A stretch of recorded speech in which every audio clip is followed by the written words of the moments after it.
আসন্ন আইপিএলে চেন্নাই সুপার কিংসের হয়ে নতুন ভূমিকায় দেখা যেতে পারে মহেন্দ্র সিং ধোনিকে।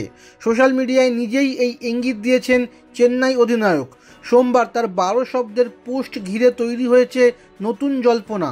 এখনও অবসরের সিদ্ধান্ত নেননি ধোনি। এবার আইপিএলেও চেন্নাইকে নেতৃত্ব দেওয়ার কথা তার। 22 গজের লড়াই করার মতো এখনও যথেষ্ট ফিট 42 বছরের উইকেট রক্ষক ব্যাটার। কিন্তু তার পোস্ট ঘিরে শুরু হয়েছে আলোচনা। ধোনি সোশ্যাল মিডিয়ায় লিখেছেন, নতুন মরশুমের জন্য আর অপেক্ষা করতে পারছি না, নতুন ভূমিকার জন্যও। এদিকে নজর রাখুন। ভূমিকা শব্দের ওপর বিশেষ গুরুত্বও দিয়েছেন। ক্রিকেট প্রেমীরা জানিয়েছেন, অকারণ জল্পনা ছড়ানোর মানুষ নন ধোনি। তার এই বার্তা থেকেই পরিষ্কার, নেতৃত্বের সঙ্গে নতুন কোনো দায়িত্বে দেখা যেতে পারে তাকে। কি হতে পারে সেই দায়িত্ব? নাকি চেন্নাইয়ের নেতৃত্ব ছেড়ে সাধারণ ক্রিকেটার হিসেবে খেলবেন তিনি? এমনই নানা জল্পনা শুরু হয়েছে।